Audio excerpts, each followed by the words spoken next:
Has your brain ever wondered what the parts of the brain are and what are their functions? Well, that's basically what we're going to talk about in this video.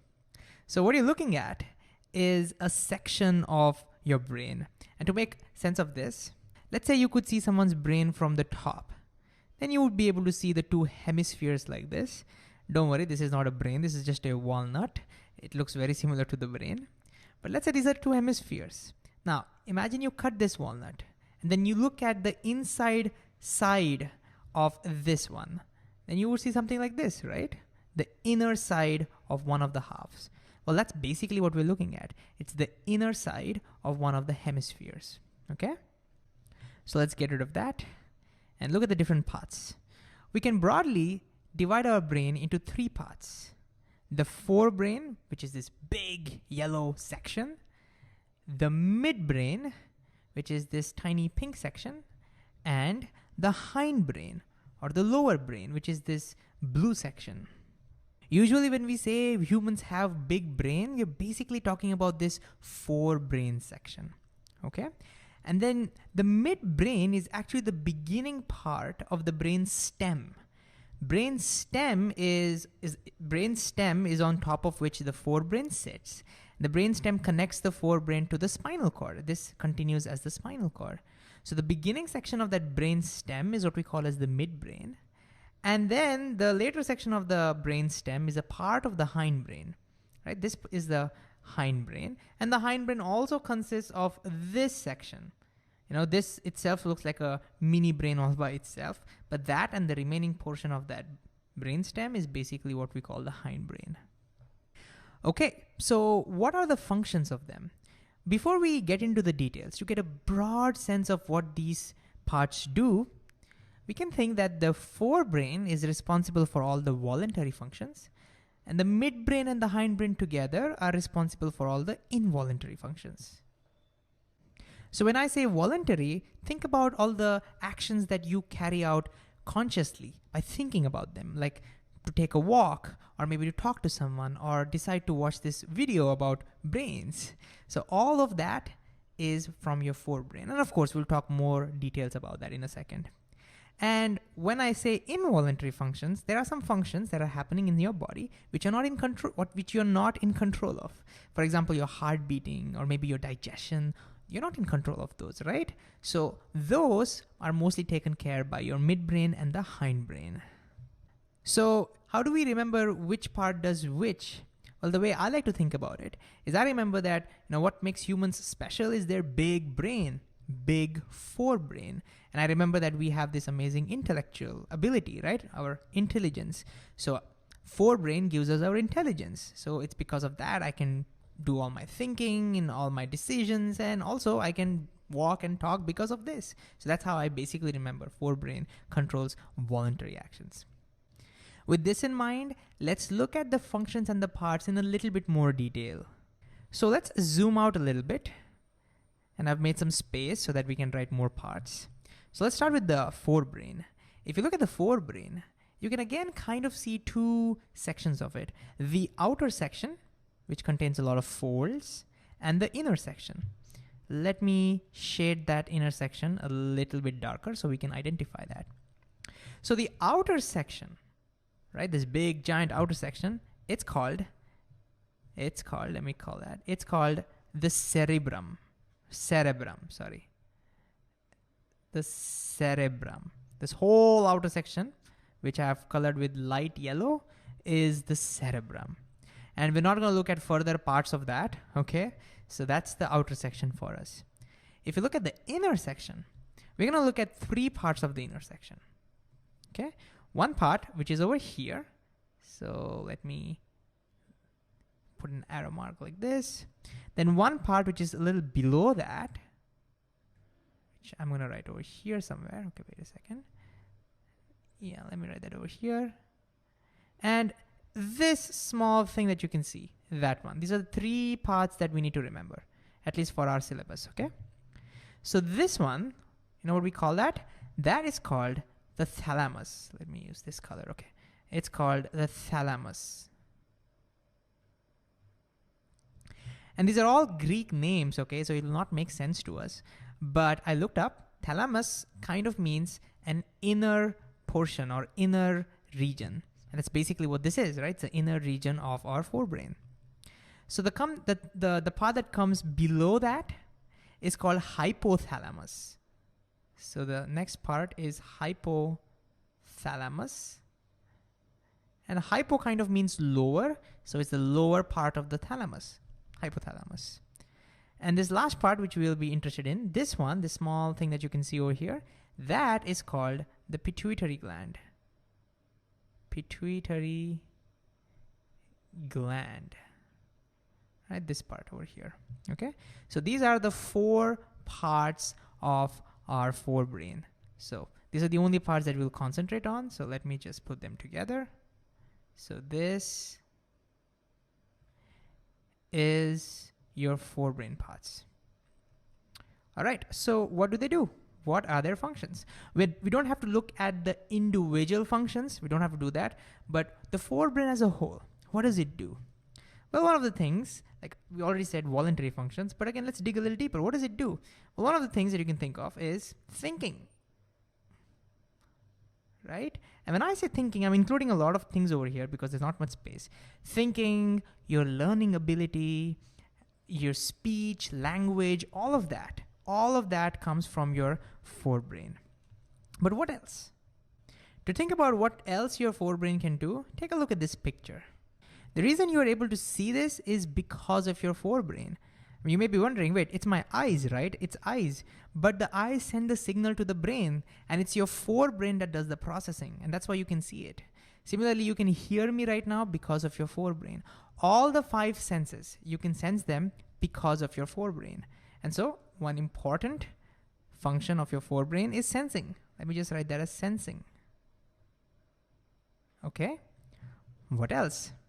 Well, you identified this picture, right? It's a puppy. Did you confuse it with something like maybe a donkey or tiger? No.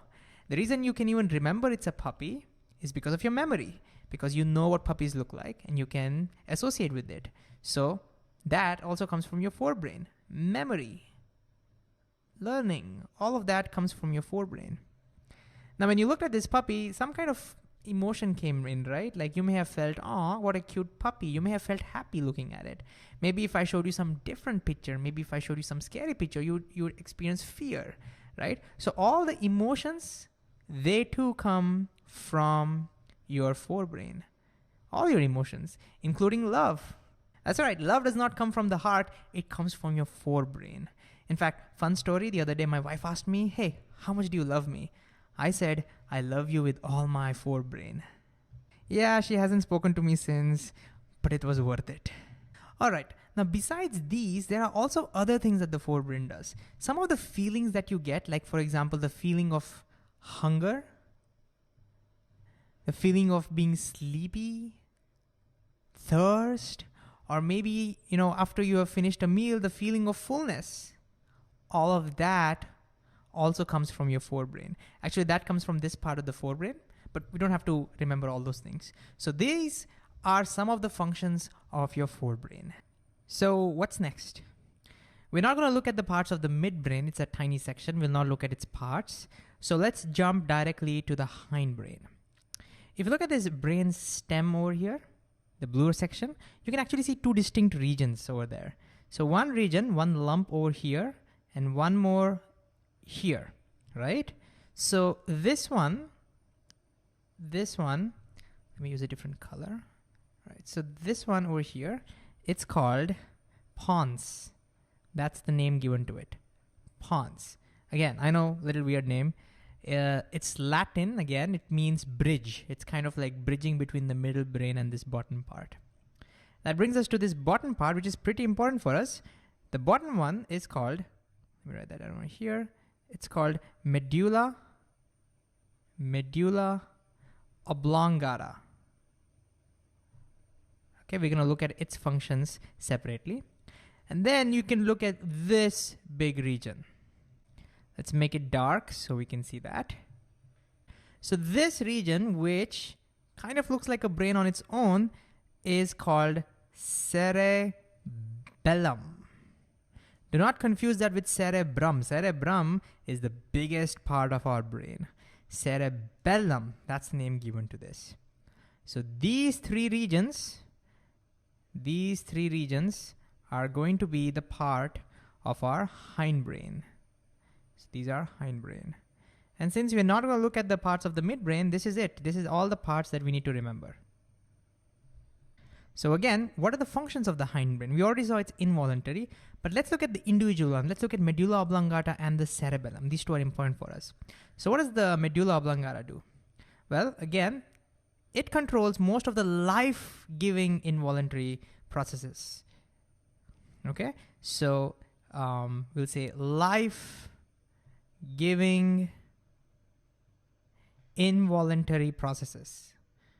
I'll just write involve, okay? Involuntary processes. That means these are the most essential for life, like your heart beating, your breathing, digestion, all of those essential things are taken care by your medulla oblongata. Along with that, it also controls some of your reflexes. Now, if you've studied about reflexes before, you may be wondering, hey, isn't that controlled by your spinal cord? Yes, some of them are controlled by the spinal cord, but some of the reflexes, like your sneezing, coughing, those are controlled by your medulla oblongata, all right? The idea is the reflexes are not controlled by your thinking part of the brain. None of the reflexes are controlled by the forebrain. That's why they're even called reflexes. But the medulla does control some of your reflexes as well. So these are the two major functions of the medulla. Okay, what about the cerebellum?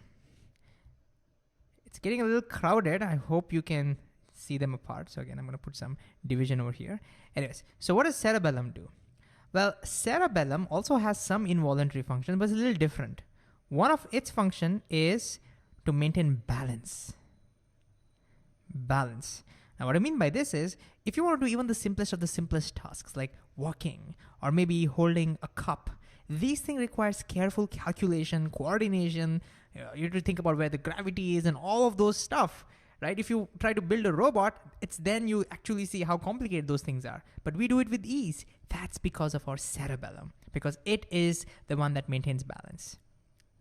And along with that, another major function is motor memory. Motor memory. What's that?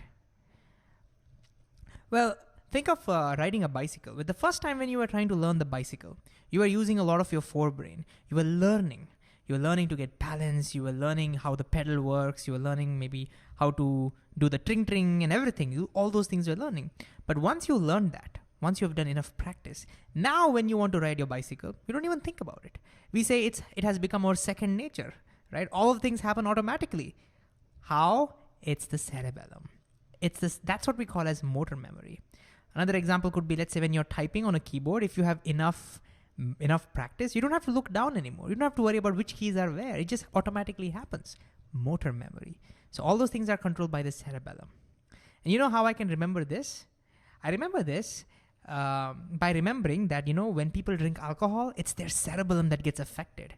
Think about it. If your cerebellum gets affected, your balance gets affected. And that's why people who are intoxicated, they can't balance themselves. They will be walking funny and everything. They may no longer be in a position to ride a bicycle. This is actually one of the reasons why we say don't drink and drive, because your motor memory gets affected. So even the most basic things that usually we think it's easy for us to do, like while driving, that gets affected. All right, so that's how I remember the functions of the cerebellum. All right, so finally you may be wondering, what about the midbrain? So this is our midbrain, right? We're not going to look at the parts of the midbrain. Midbrain also controls some of the involuntary functions. For example, when you shine light in your eyes, your pupils become smaller. That is controlled by your midbrain. So the midbrain also controls some of your involuntary functions, but we're not going to look at that. And this is pretty much it for us. Now, since this screen itself contains the entire summary, why don't you try pausing the video and then revise and then see if you can recall all the parts and the functions without looking.